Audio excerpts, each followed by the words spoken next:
I'm Molly White, and you're listening to the audio feed for the Citation Needed newsletter. You can see the text version of the newsletter online at citationneeded.news. Issue 69. Nice. Coinbase threatens me that continuing to report on their activities would be unwise.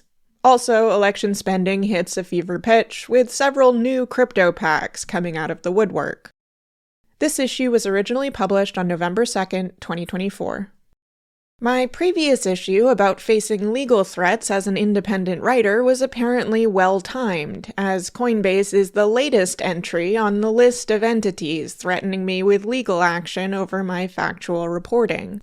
In this issue, more on that and the latest developments in the crypto lobbying efforts as the US election swiftly approaches. Also, a few of you have requested merch specific to the Citation Needed newsletter so you can show your support. I've heard your calls and added a few new items to the store that you can check out. That's at store.mollywhite.net. In the courts. Former FTX head of engineering Nishad Singh has become the fourth of the 5 FTX defendants to be sentenced. A cooperator generally viewed as less central to the fraud than Sam Bankman-Fried or Bankman-Fried's second-in-command, Caroline Ellison, Singh is the first of the bunch to receive a non-custodial sentence. He will spend 3 years on supervised release. Singh and Ryan Salem were the 2 defendants with the least severe charges, which heavily underscores the benefits of cooperation when it comes to sentencing. Salem, who pleaded guilty but did not cooperate or agree to testify against his former boss, has just begun his 7.5-year prison term. Singh will not see the inside of a prison cell. Salem claims he was not even offered the opportunity to cooperate, although he has insinuated that he might have been had he agreed to lie, something he also claims the other cooperators chose to do. The last defendant to be sentenced, Gary Wang, is likely breathing somewhat of a sigh of relief after seeing Singh's sentence. However, it's possible Wang may still end up with some prison time as a result of his wire fraud charge, which carries a heftier maximum sentence than Singh's securities fraud and campaign finance charge. We will find out the outcome on November 20th. The government is still working on negotiating the return of some political donations made either by Sam Bankman-Fried or by Singh on Bankman-Fried's behalf to various left-leaning political action committees including the Senate Majority PAC, Emily's List/Women Vote, Future Forward PAC, and GMI PAC. Each individual PAC received donations of around $1 million to $2 million. Jarrett Dunn, the ex-employee who allegedly stole $2 million from the Pump.Fun meme coin launchpad and then bragged about it on Twitter, has moved to withdraw his guilty plea in his UK court case. This was against the recommendations of his lawyers, who withdrew their legal representation following his decision. Dunn has remained active on Twitter throughout the process, tweeting about other crypto projects he's been developing, and posting screenshots of conversations with ChatGPT, in which he seems to be workshopping his own legal defense. Said defense appears to revolve around the argument that anyone could have hacked Pump.Fun, and he just happened to be the one to do it. Eric Council Jr., a 25-year-old allegedly responsible for compromising the SEC's Twitter account and tweeting that the Bitcoin ETPs had been approved a day before the decision was actually announced, has pleaded not guilty to conspiracy to commit aggravated identity theft and access device fraud. After perpetrating the SIM swap attack by impersonating the person whose phone number was linked to the SEC's Twitter account, purchasing a replacement SIM card, and then resetting the password to the Twitter account, Council was paid an undisclosed amount in Bitcoin. Council then pulled the classic innocent person move, Googling things like, quote, "What are the signs that you are under investigation by law enforcement or the FBI, even if you have not been contacted by them?" And, quote, "How can I know for sure if I am being investigated by the FBI?" And, quote, "What are some signs that the FBI is after you?" This is why when I commit crimes, I immediately go home and Google things like, quote, "Someone stole my laptop and hacked the government," or, quote, "How to prove I am being framed for a crime I didn't do." An interesting new case has been filed by blockchain gaming company Fracture Labs against trading firm and market maker Jump Crypto, alleging that Jump defrauded Fracture and manipulated the markets for its DIO token. Fracture has described a pump-and-dump scheme allegedly perpetrated by Jump in concert with the Justin Sun-affiliated cryptocurrency exchange HTX, formerly Huobi. Amusingly, much of the complaint seems to come down to allegations that Jump Crypto did not do the market manipulation they had promised to do when they advised Fracture that they would, quote, maintain the pricing parameters that were required as part of a listing agreement. Instead, Fracture claims, Jump and HTX hired online influencers to pump the DIO token price, then profited millions of dollars when they dumped the token and caused its price to crash from almost $1 to less than half a cent. The suit is still very early. It was filed on October 15 and Jump has yet to respond, but it's an interesting complement to the recent action from US law enforcement and regulators implicating market makers GotBit, MyTrade, ZM Quant, and CLS Global in providing, quote, on-demand market manipulation. The practice has long been an open secret in the crypto world, to the point that some in the industry occasionally seem to forget that it's illegal, but now it seems that some companies may face more scrutiny for this activity. Speaking of those charges against the market makers, the founder of MyTrade quickly entered a guilty plea. Lu Zhao, who founded and operated MyTrade, reportedly told a client that their service was to locate, quote, other buyers from the community, people you don't know about or don't care about, because, quote, we have to make the other buyers lose money in order to make profit. As a part of his plea, Zhao agreed to stop providing a service that used wash trading bots to falsify cryptocurrency trading volume for token creators, bots that were wash trading millions of dollars a day for around 60 different cryptocurrencies. He also faces up to 5 years in prison and potential fines, and is scheduled to be sentenced in February. As for GotBit, the Department of Justice filed a superseding indictment to add charges against the company's founder and CEO, Alexei Andreanin. They allege that GotBit earned tens of millions of dollars in proceeds from their wash trading. If convicted on the wire fraud charge, Andreanin faces up to 20 years in prison. Chirag Tomar, who created a fake replica of the Coinbase Pro website beginning in June 2021 and used it to drain victims' Coinbase accounts, has been sentenced to 5 years in prison after pleading guilty to wire fraud conspiracy earlier this year.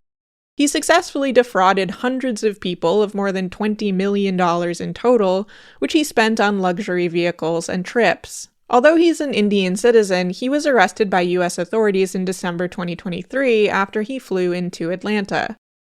It's been a bad few days for creators of knockoff Bored Apes. The creator of the Undead Apes Society Solana-based NFT project, who was indicted in January after rug-pulling a spin-off project in April 2022, was found guilty on wire fraud conspiracy and money laundering charges. A co-defendant had already pleaded guilty to the same charges earlier this year.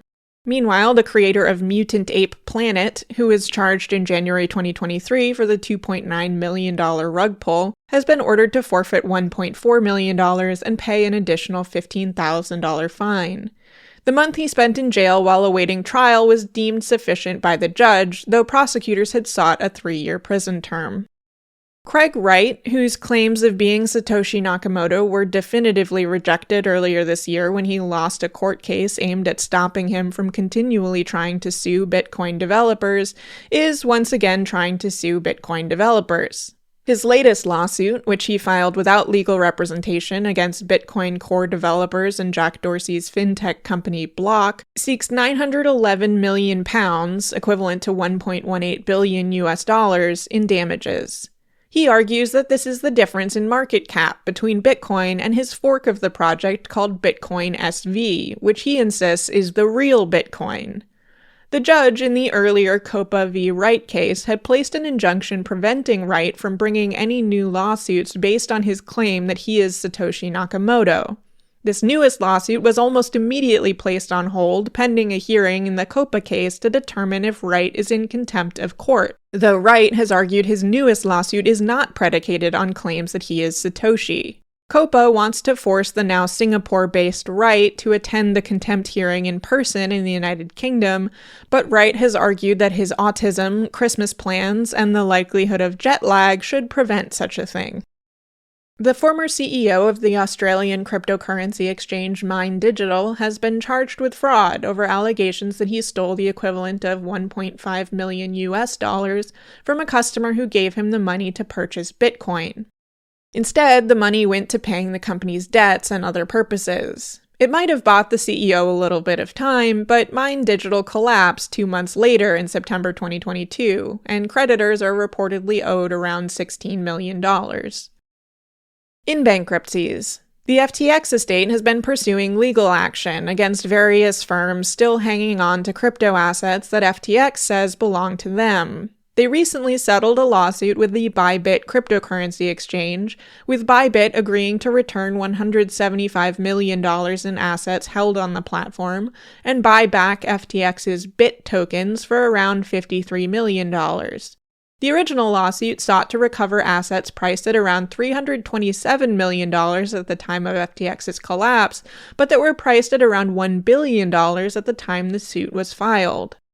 They've also filed suit against another crypto exchange, KuCoin. FTX's lawyers claim that KuCoin has, quote, without justification refused to turn over the assets, and seeks the return of the funds as well as potential damages. KuCoin has disputed FTX's version of events, claiming that they had repeatedly tried to contact FTX to discuss the frozen funds. In governments and regulators, the SEC has filed yet another Wells notice, this time against the Immutable blockchain gaming infrastructure company.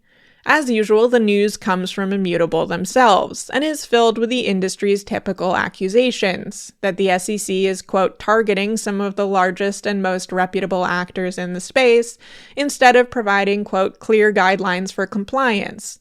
Somewhat unusually, Immutable tries to connect the Wells notice to the U.S. election, writing, quote, it does not take an astute observer to connect the timing, without providing any indication as to why they think the timing would be related at all. In elections and political influence, with only days until the U.S. election, things have reached a fever pitch. Even with very little time left to spend it, firms and executives in or connected to the cryptocurrency industry have been pouring even more money into races they've already spent over $100 million to influence. Ripple CEO Chris Larsen, who I mentioned last issue has been supporting the Harris and previously Biden campaign and other Democrats for years, dropped a whopping $10 million more on the Harris supporting Future Forward PAC in the last days of September. Although he is the only individual out of the 31 I follow at Follow the Crypto who has contributed specifically to back Harris, his total contributions of almost $12.6 million outspend the combined $10.6 million from the 9 people who've contributed dedicated support to Trump. However, despite its CEO's spending, Ripple still seems to be trying to play both sides.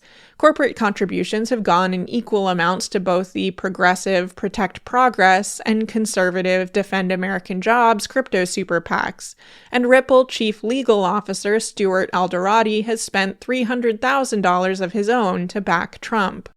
Mark Andreessen contributed another $2 million to Trump's campaign on October 7, bringing his total Trump spending this cycle to $5.35 million. This contribution came on the same day his Andreessen Horowitz co-founder Ben Horowitz sort of followed through on his earlier backpedal, in which he'd promised to make a, quote, significant donation to Harris. Horowitz did indeed donate an additional $2.5 million after that promise, but it went to Black PAC, a left-leaning super PAC that focuses on engaging Black voters. Although Black PAC does support Harris, it also supports a list of candidates down the ballot, and it's not clear if Horowitz's money will be earmarked for Harris or used more broadly. Ironically, one of the other candidates supported by Black PAC is Ohio Senator Sherrod Brown, who has been facing off against Republican opponent Bernie Moreno. Moreno has been backed by $40 million in spending from the cryptocurrency industry super PACs, PACs which Horowitz has personally supported to the tune of $23.5 million. Horowitz and his wife have also both maxed out their individual contributions to Moreno. Coinbase.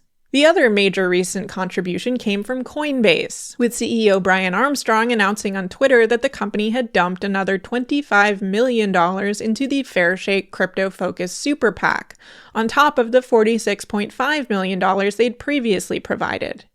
Coinbase still holds an active contract with the U.S. Marshals, and as I reported this summer, federal contractors are prohibited from contributing to political entities, including super PACs. Despite being the subject of our complaint with the FEC pertaining to their $25 million contribution to Fairshake in May, which was also within the prohibited time period, Coinbase has brazenly doubled this amount with a second contribution. While they've not, at least that I've seen, argued that they were unaware of this campaign finance prohibition, which would already be unlikely given clear warnings on Fairshake's website that contributions by federal contractors are prohibited, this newest contribution seems to definitively remove that potential line of argument for them. Instead, Coinbase's only rebuttal to our complaint has been to claim that, despite that pesky federal contract of theirs, they somehow aren't a federal contractor, due to a detail in how the contract is funded.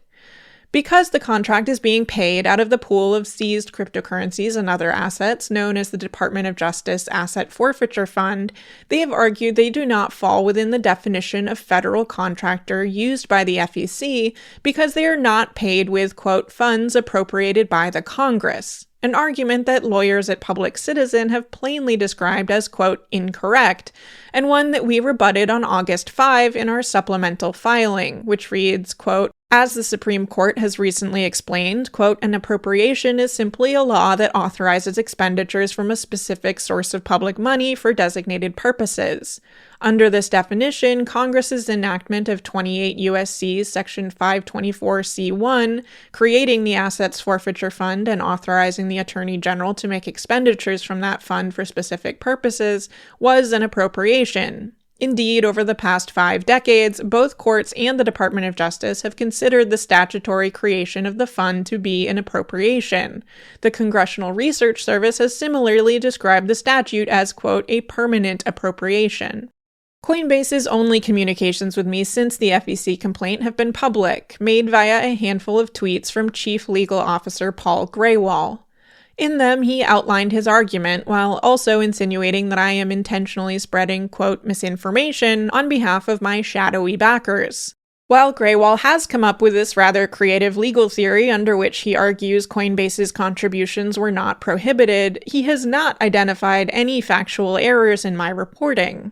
As far as I'm aware, neither he nor anyone else from Coinbase have commented on our position since we made the supplemental filing on August 5th, except to repeat the claim in a tweet, without adding any further support for it, that the funds with which they're being paid are not congressionally appropriated.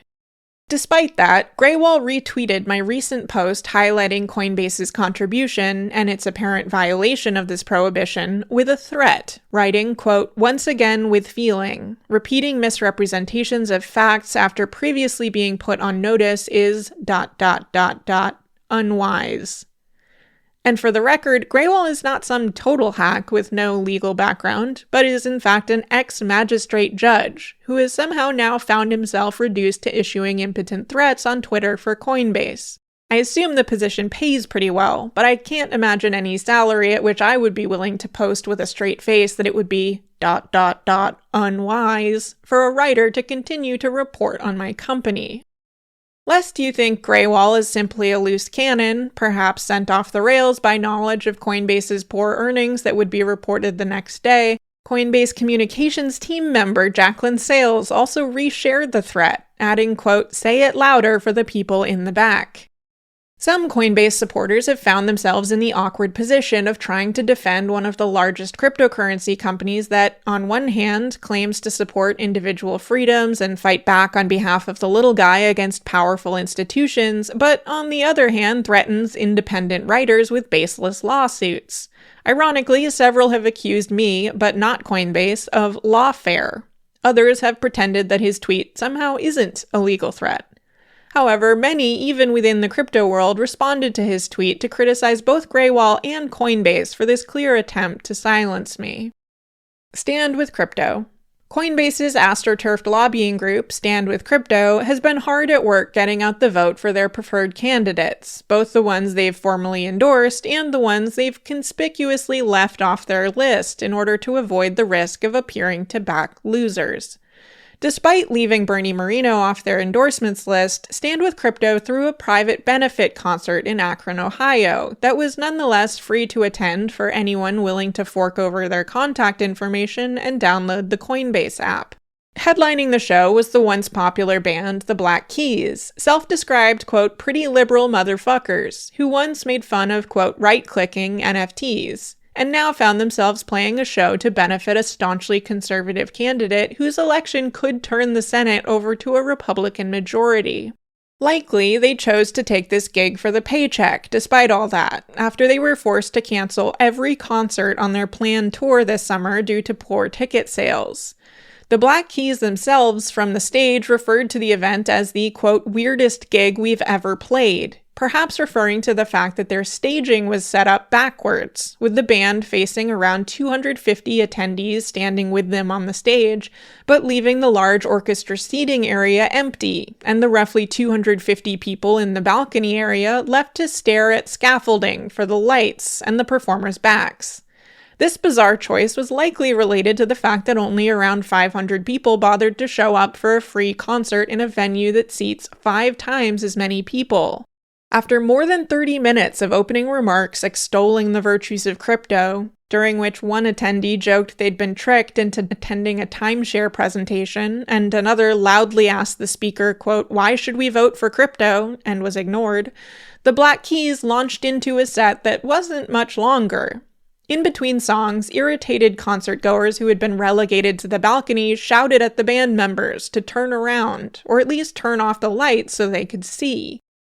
Meanwhile, after regularly encouraging crowds to, quote, videotape and tape record anything I say, Moreno's campaign has been accused of using audio jammers to try to thwart those trying to ask questions of the Senate hopeful, such as, quote, do you have any other opinions on women over 50 you would like to share? This is a reference to Moreno's comments earlier this year, that suburban women are single-issue voters for candidates who support abortion rights, and that's, quote, a little crazy, by the way, especially for women that are, like, past 50. I'm thinking to myself, I don't think that's an issue for you. Physically bearing children is certainly not an issue for Moreno either, but that somehow didn't stop him from expressing his own vehement opinion in an interview last year that it's, quote, insane that, quote, as a father of 2 daughters, if one of them became pregnant as a result of a rape, they could get an abortion without first obtaining his consent. Moreno's daughters are around 30 years old. Other crypto PACs. A new super PAC called the Bitcoin Voter PAC has cropped up to fund almost $75,000 in ads and text messaging campaigns for Donald Trump and Senate candidates Ted Cruz, a Republican from Texas, and Dave McCormick, a Republican from Pennsylvania. Its sole reported source of funding thus far is $65,000 from the Bitcoin Voter Project, which is supposedly a 501c4, although I wasn't able to find a group with that name in the IRS database. The organization was created by 3 executives from the Bitcoin mining companies Marathon Digital, Riot, and CleanSpark. They've put out a few ads, including one in Pennsylvania urging voters to vote for Trump and McCormick. It features Trump's comments about, quote, ensuring that the future of Bitcoin and crypto will be made in America, and promises the industry will create jobs for Pennsylvanians, despite Bitcoin mines not typically employing very many people. Another ad, aired in Texas, threatens that, quote, America's financial freedom is under attack, and shows Cruz arguing that Texas should be, quote, the oasis on planet Earth for Bitcoin and crypto. Another group, the Bitcoin Freedom PAC, has emerged to dump $350,000 into the Texas Senate race to back Cruz against his Democratic opponent, who has also been friendly towards crypto. Recent contributions from these 2 PACs seem to betray nervousness around the closeness of that race, which has tightened in some polls to even or extremely close odds. The Bitcoin Freedom PAC's website puts their strategy bluntly, Quote, "We believe the only way to protect Bitcoin is to beat Democrats in the House and Senate this November so we can block White House regulations and remove anti-Bitcoin senators such as Elizabeth Warren and Sherrod Brown from their powerful positions on the Hill."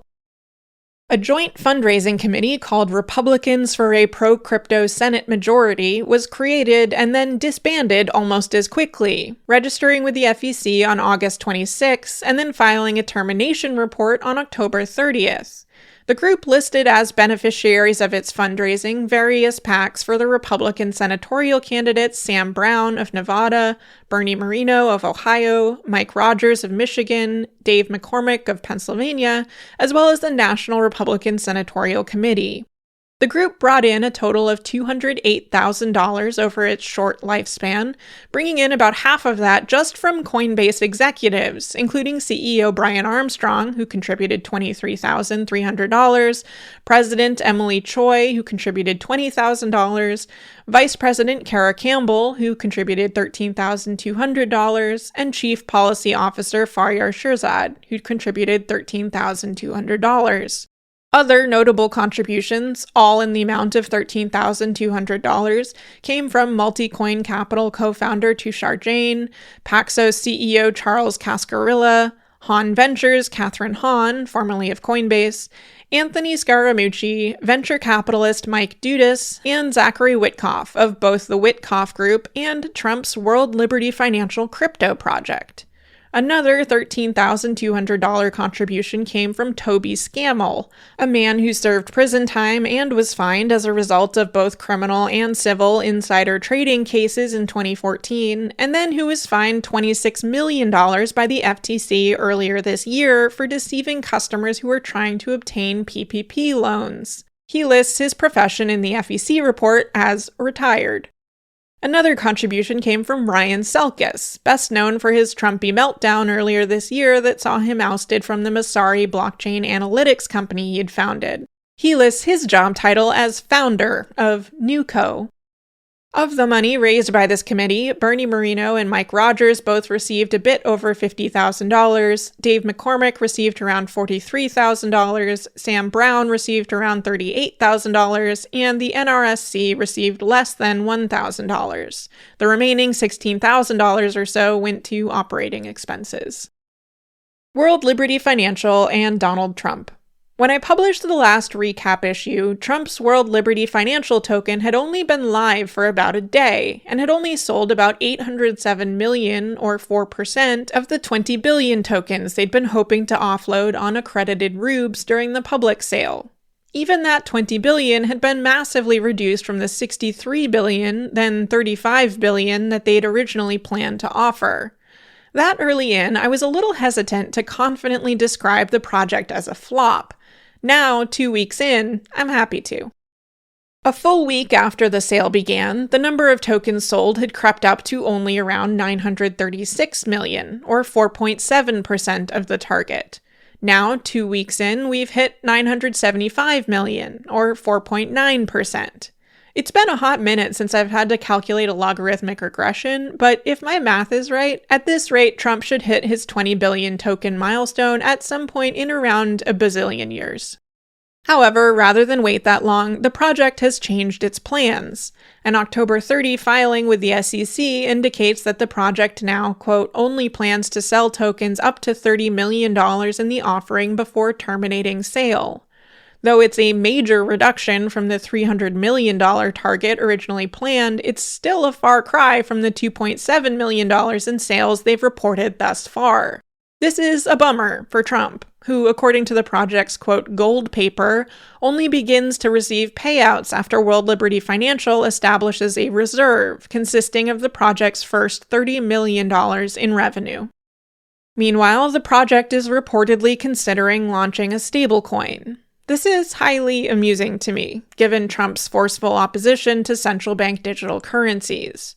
When asked earlier this year about the possibility of the Federal Reserve creating a digital currency, which, despite conservative talking points, it has never proposed doing, Trump said that a, quote, digital dollar would be, quote, very dangerous. He said that digital dollars would be, quote, a dangerous threat to freedom, potentially allowing the government to, quote, take your money and you wouldn't even know it was gone. Later, at the Bitcoin 2024 conference, Trump pledged, quote, there will never be a CBDC while I'm president of the United States. Forget it. But a digital dollar controlled by and for the financial benefit of him? Just show him where to sign. A crypto Twitter regular claims to have identified the Bitcoin wallet linked to the novelty physical Bitcoin presented as a gift to Donald Trump at that same Bitcoin 2024 conference. If it is indeed the same one, those who believe Trump is a true believer Bitcoin hodler are likely to be disappointed. Within a couple months, he sold it off on the Gemini crypto exchange. The trader, who has poured more than $30 million into bets on Polymarket favoring Donald Trump to win the election, has done an interview with the Wall Street Journal, using the pseudonym Teo, and claiming to be a Frenchman with, quote, absolutely no political agenda, whose, quote, intent is just making money. The Journal was careful to note they could not confirm all of Teo's claims, including that he is only betting his own money, nor could they rule out links between Teo and political organizations or Trump associates. Rather unbelievably, he claims that he chose to bet tens of millions of dollars simply because he thought pollsters were underestimating support for Trump. He has also placed bets that Trump will win the popular vote, a highly unlikely proposition. If Trump loses the election, Teo stands to lose the tens of millions he's wagered, which he's said is the majority of his liquid assets. While some Polymarket bettors favoring Trump have been exiting their positions, or at least hedging their bets as the election draws nearer, causing his so-called odds on the platform to slump from previous highs of around 67%, this is not an option for Teo, who holds around 40% of the contracts on Trump to win and would likely crash the markets if he tried to sell. This report of a French whale underscores a point that is, bizarrely, not often prominently mentioned in discussions of Polymarket as a platform that could be akin to, or even more reliable than, traditional polling data. That is, Americans are not permitted to trade on the platform. While it's hard to know how many Americans are circumventing Polymarket's weak enforcement of this restriction, many of the trades on the platform come from people who will not be voting in the election, but are instead watching it from afar.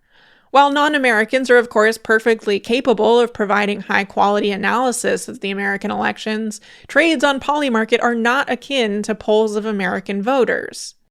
Furthermore, two separate investigations by blockchain research firms have both found evidence of significant wash trading on Polymarket's election markets.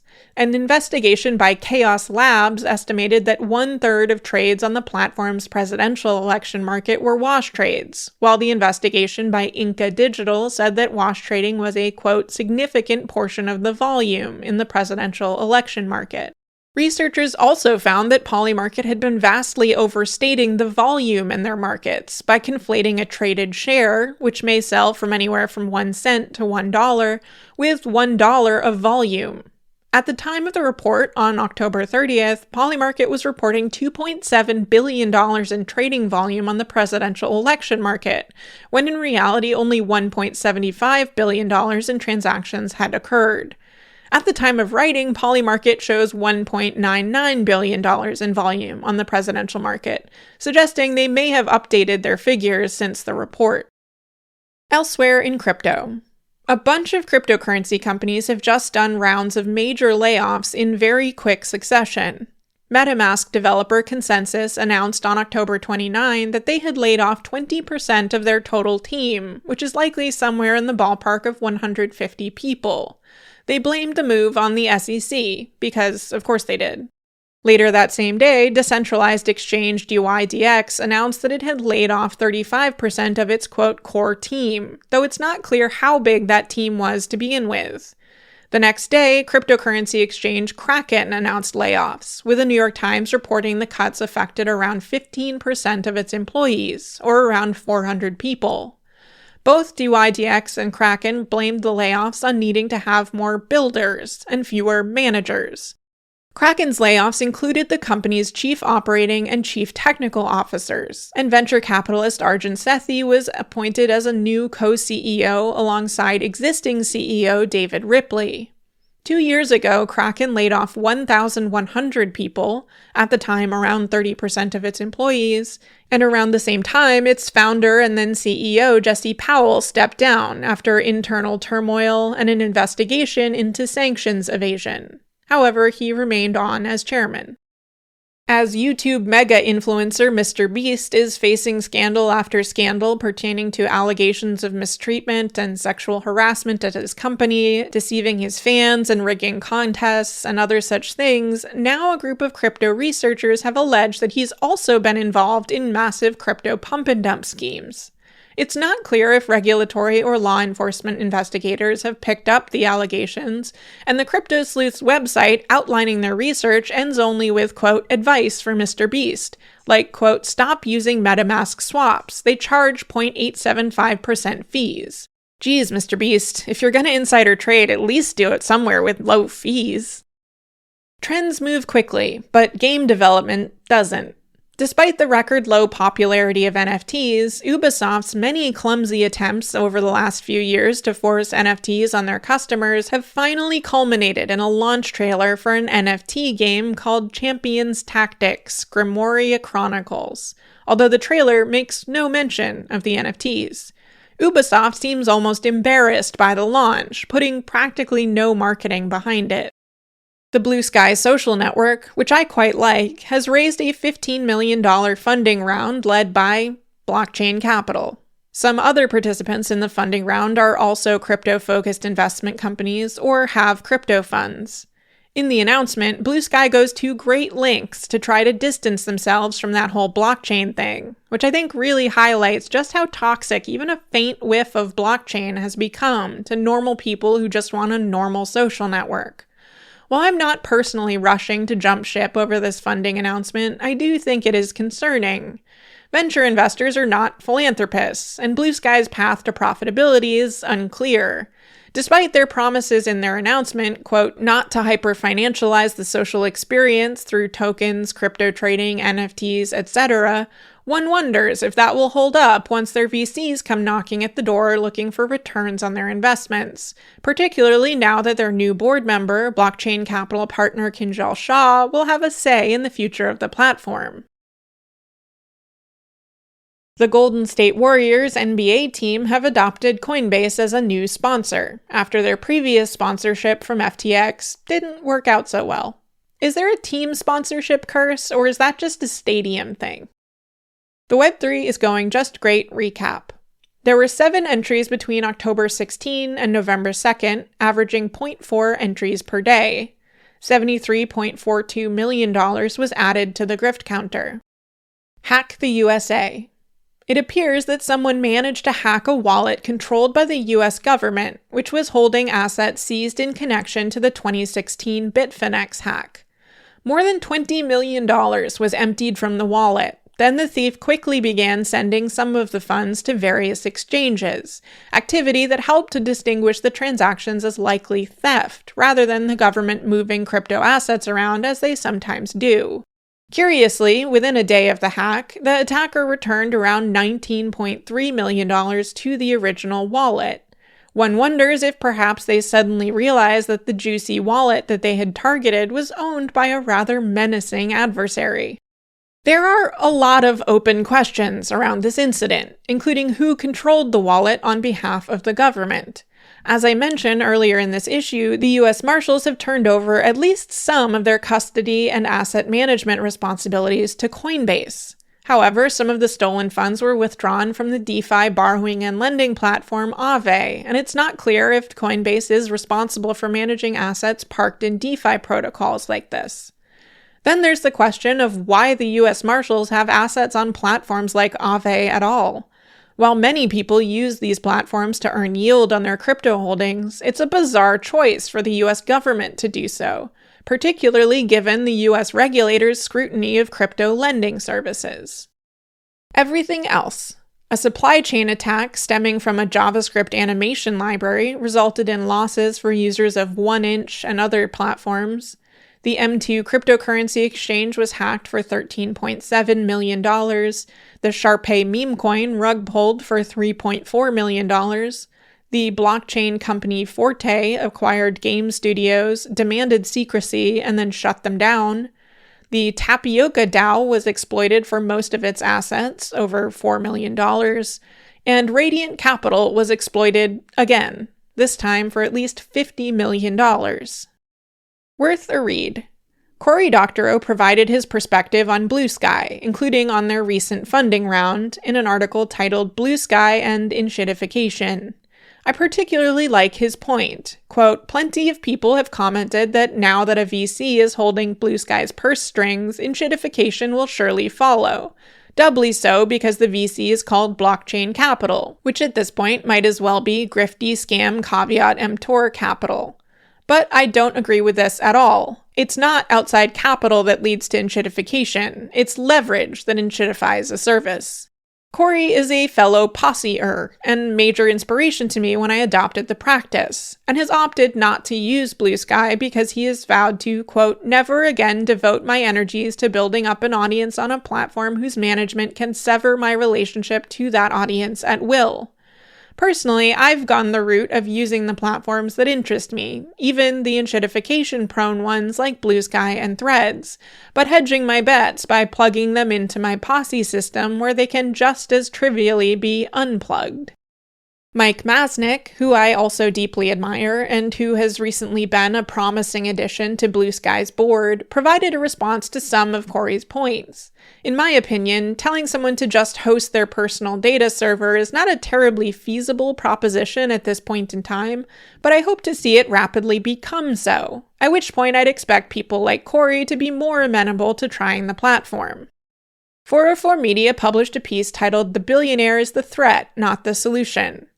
I love this piece by Jason Kobler about how billionaires buying media outlets won't, as one such billionaire contends, protect journalism. He also gives a nod to my recent piece on Just Go Independent, which is lovely of him. In the news, Mark Cuban, whose crypto bags are oh so heavy, says that crypto is waiting for its Instagram moment. The moment when a crypto app comes along that's so compelling that even grandma has to make a crypto wallet to use it. I point out the slight issue that compelling apps don't tend to require crypto wallets. We also talk about election stuff a bit. This article is published in Inc. and it's titled "Mark Cuban Says Crypto is Waiting for Its Instagram Moment, but Hasn't Its Mainstream Arrival Already Come and Gone?" TechCrunch wrote about my run-in with the DMCA scammer that I described last issue, in a piece titled "Prominent Crypto Critic Says Someone Offered Bribes to Take Down a Blog Post." That's all for now, folks. Until next time, this has been Molly White. Thanks for listening to this issue of the Citation Needed newsletter. To learn how to support my work, visit mollywhite.net/support. If you'd like to read the text versions of these episodes, sign up to receive the newsletter in your email, or support my work on a recurring basis, go to citationneeded.news.